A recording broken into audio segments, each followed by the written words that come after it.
राधे राधे। कैसे हैं आप सब? स्वागत है आपका मेरे चैनल श्री प्रभुवाणी में। मैं आज आपको वैशाख मास के 24वें अध्याय के विषय में बताऊंगी। श्रुत देव जी बोले, हे राजन, इन सब पुण्यतिथियों में शुक्ल पक्ष की द्वादशी संपूर्ण पापों का नाश करने वाली है। वैशाख मास में शुक्ल पक्ष की द्वादशी के दिन बछड़े सहित गौ का दान करना, ब्राह्मण भोजन कराना तथा गंगा तट पर ग्रहण के समय दान करना, दुर्भिक्ष के समय प्रतिदिन करोड़ों मनुष्यों को भोजन कराने के बराबर है। इस दिन एक चुटकी अन्न देना भी ब्राह्मणों को भोजन कराने के फल के बराबर है। तुलसी के कोमल पत्तों से विष्णु भगवान को दूध के द्वारा स्नान कराने से राजसूर्य और अश्वमेघ यज्ञों के समान फल मिलता है।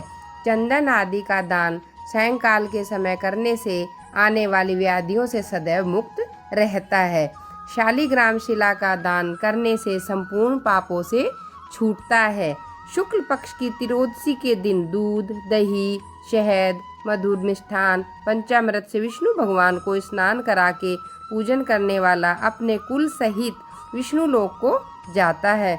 सायंकाल शरबत दान करें, रसीली ककड़ी दान करें, ईख व आम का दान करें तो अपने सब पापों के कर्म बंधनों से छूटकर मुक्ति पाता है और उसकी संतान 100 पीढ़ी तक बराबर चलती रहती है।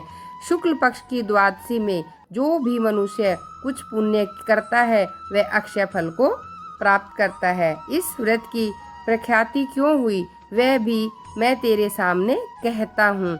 इसके सुनने से पाप दूर होते हैं और यह अत्यंत मंगलकारी भी है। प्राचीन काल में कश्मीर देश में एक देवदत्त नामक ब्राह्मण हुआ था। उसकी मालती नाम की एक पुत्री सत्यशील नाम के बड़े विद्वान ब्राह्मण को ब्याही गई थी। उसका पति उसे अपने यवन देश को ले गया, परंतु वह रूप यौवन संयुक्ता कभी भी पति की प्रिया न हुई। वह उसे सदा द्वेष रखती थी।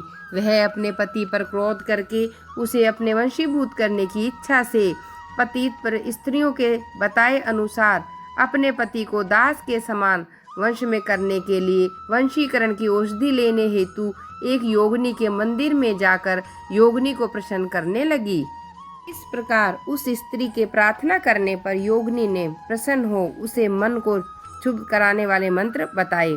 तब उस स्त्री ने नमस्कार कर सूर्य की कांति के समान प्रकाशमान हीरे से जड़ी अपने हाथ की अंगूठी योगिनी को दे दी, जिसे प्रसन्न होकर योगिनी ने उसके हृदय का वृत्तांत जान लिया।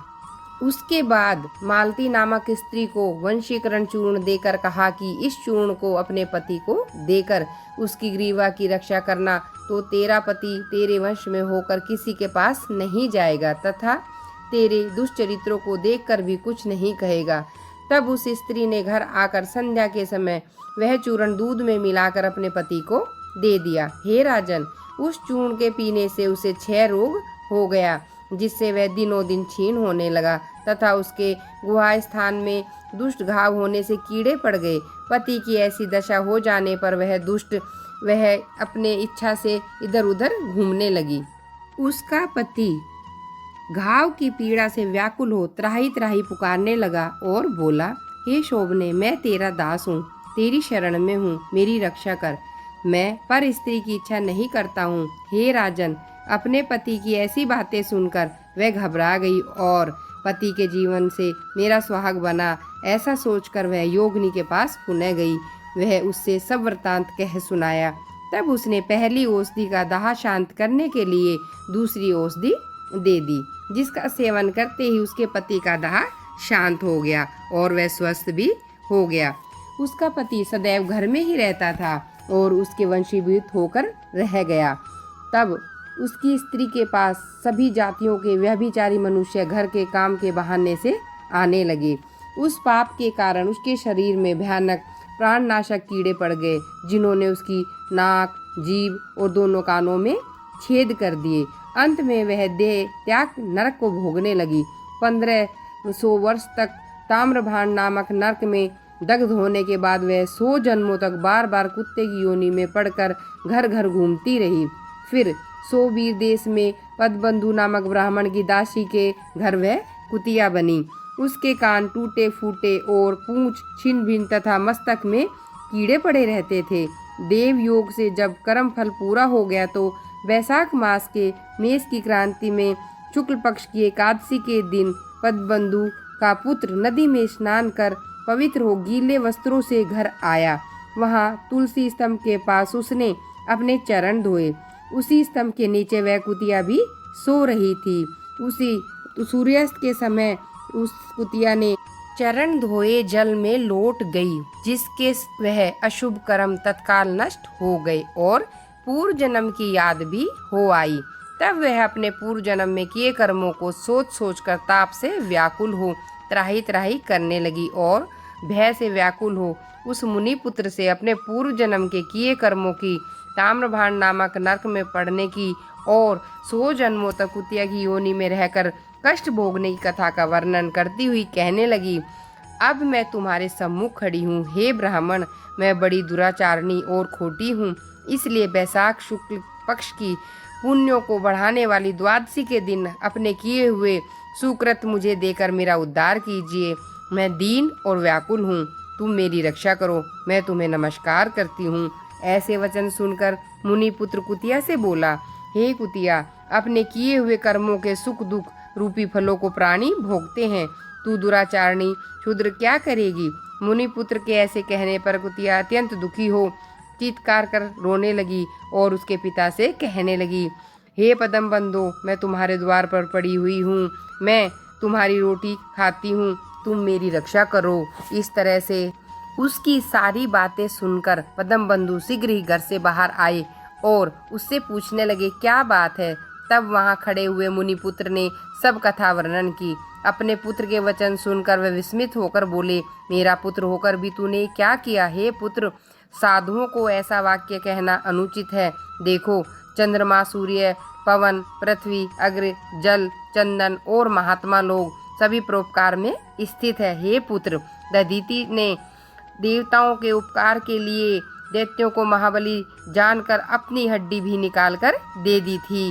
राजा शिव ने उसे कबूतर के बदले अपना मांस काट कर दे दिया था और जीमूतवाहन नामक राजा ने भी महात्मा गरुड़ के लिए अपना जीवन दे दिया। विद्वान ब्राह्मण तो सदा दया ही करते हैं। जैसे मेघ शुभ और अशुभ दोनों ही जगहों पर बराबर पानी बरसाता है तथा चंद्रमा चांडाल के घर में भी प्रकाश करता है, उसी प्रकार बार बार प्रार्थना करती हूँ। इसकी बात के सुनने पर उन्हें बड़ा दुख हुआ और उन्होंने कहा, मैं अपने पुण्य के प्रभाव से मैं इनको दूर करूँगा। इस प्रकार पुत्र को समझाकर स्वयं पद्मबंधु ने उसे कहा, हे कुतिया, मैं तेरे निमित्त द्वादशी के दिन किया हुआ पुण्य देता हूँ, तू अपने सब पापों से छूटकर विष्णु लोक को जा। पद्मबंधु का इतना कहते ही, हे राजन, वह कुतिया अपने जीर्ण क्षीण स्वर को त्याग कर दिव्य आभूषण पहन 100 सूर्यों के सदृश प्रभावशाली सावित्री जैसी होकर ब्राह्मण से आज्ञा मांग 10 दिशाओं में प्रकाश करती हुई चली गई। फिर स्वर्ग में अनेक प्रकार के महाभोगों को भोग कर नर नारायण भगवान के अनुग्रह से वैशाख शुक्ल द्वादशी के प्रभाव से उर्वशी नामक श्रेष्ठ अंगों वाली देवताओं की प्रिय अप्सरा बनी। जैसे योगी जन योग द्वारा प्राप्त करते हैं, ऐसे अग्नितुल्य प्रकाशित श्रेष्ठ तथा संत जनों को भी मोहित करने वाले रूप को उस कुतिया ने प्राप्त किया। तत्पश्चात पद्मबंधु ने मधुसूदन भगवान की प्यारी तथा पुण्य बढ़ाने वाली स्थिति को संसार में प्रख्यात किया। करोड़ों सूर्य ग्रहण और चंद्र ग्रहण से भी अधिक प्रभावशाली पुण्य रूपी और सब योगों से अधिक ऐसी यह तिथि उस ब्राह्मण ने तीनों लोकों में प्रसिद्ध कर दी। 24वां अध्याय समाप्त। आपको अगर मेरी वीडियो पसंद आई हो तो लाइक और सब्सक्राइब अवश्य करें। धन्यवाद।